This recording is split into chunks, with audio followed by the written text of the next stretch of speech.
पुरुषोत्तम मास महात्म्यम अध्याय 19। श्री सूत जी बोले, हे तपस्वियों, इस प्रकार कहते हुए श्री नारायण को मुनि श्रेष्ठ नारद मुनि ने मधुर वचनों से प्रसन्न करके कहा, हे ब्राह्मण तपोनिधि सुदेव ब्राह्मण को प्रसन्न विष्णु भगवान ने क्या उत्तर दिया, सो हे तपोनिधि कहिए। श्री नारायण बोले, इस प्रकार महात्मा सुदेव ब्राह्मण ने विष्णु भगवान से कहा। भक्ति वत्सल विष्णु भगवान ने वचनों द्वारा सुदेव ब्राह्मण को प्रसन्न करके कहा। हरि भगवान बोले, हे द्विजराज, जो तुमने किया है उसको दूसरा नहीं करेगा। जिसके करने से हम प्रसन्न हुए उसको आप नहीं जानते। यह हमारा प्रिय पुरुषोत्तम मास गया है।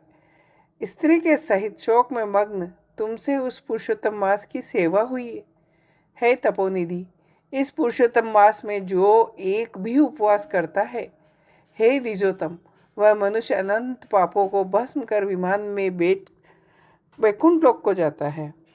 सो तुमको 1 महीना बिना भोजन किए बीत गया और असमय में मेघ के आने से प्रतिदिन प्रातः मध्याह्न साय तीनों काल में स्नान भी अनायास हो गया। हे तपोधन, तुमको 1 महीने तक मेघ से जल से स्नान मिला, उतने ही अखंडित उपवास भी हो गए। शोक रूपी समुद्र में मग्न होने के कारण ज्ञान से शक्ति से हीन तुमको अज्ञान से पुरुषोत्तम का सेवन हुआ। तुम्हारे इस साधन का तौल कौन कर सकता है। तराजू के एक पलड़े में वेद में कहे हुए जितने साधन है सबको रखो और दूसरी तरफ पुरुषोत्तम को रखकर देवताओं के सामने ब्रह्मा ने तोलन किया और सब हल्के हो गए, पुरुषोत्तम भारी हो गया। इसलिए भूमि के रहने वाले लोगों से पुरुषोत्तम का पूजन किया जाता है। हे तपोधन, यद्यपि पुरुषोत्तम मास सर्वत्र है, फिर भी इस पृथ्वीलोक में पूजन करने से फल देने वाला कहाँ है।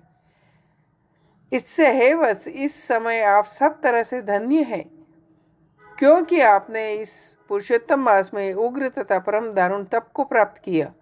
मनुष्य शरीर को प्राप्त कर जो लोग पुरुषोत्तम मास में स्नान दान आदि से रहित रहते हैं, वे लोग जन्म जन्मांतर में दरिद्र रहते हैं। इसलिए जो सब तरह से हमारे प्रिय पुरुषोत्तम मास का सेवन करता है, वह मनुष्य हमारा प्रिय, धन्य और भाग्यवान होता है। श्री नारायण बोले, हे मुने जगदीश्वर, हरि भगवान इस प्रकार कहकर गरुड़ जी पर सवार होकर शुद्ध वैकुंठ भवन को शीघ्र चले गए।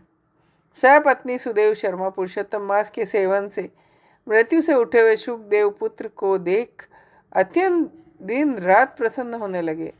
मुझसे अज्ञानवश पुरुषोत्तम मास का सेवन हुआ और वह पुरुषोत्तम मास का सेवन फलीभूत हुआ, जिसके सेवन से मृत पुत्र उठकर खड़ा हुआ। आश्चर्य है, ऐसा मास कहीं नहीं देखा। इस तरह आश्चर्य करता हुआ उस पुरुषोत्तम मास का अच्छी तरह पूजन करने लगा।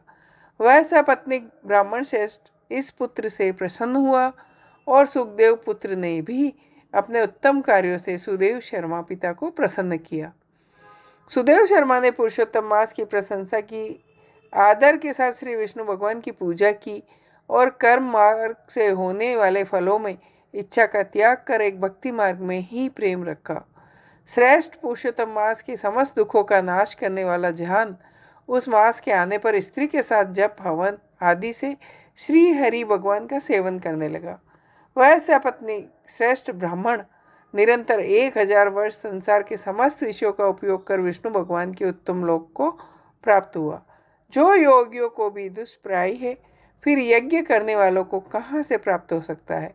जहाँ जाकर विष्णु भगवान के सन्निकट वास करते हुए शोक के भागी नहीं होते, वहाँ पर होने वाले सुखों को भोग कर गौतमी तथा सुदेव शर्मा दोनों स्त्री पुरुष इस पृथ्वी में आए। वही तुम सुदेव शर्मा इस दृढ़ दनवा नाम से प्रसिद्ध पृथ्वी के राजा हुए। पुरुषोत्तम नाम के सेवन से समस्त ऋषियों के भोक्ता हुए। हे राजन, यह आपकी पूर्व जन्म की पति देवता गौतमी ही है, पटरानी है।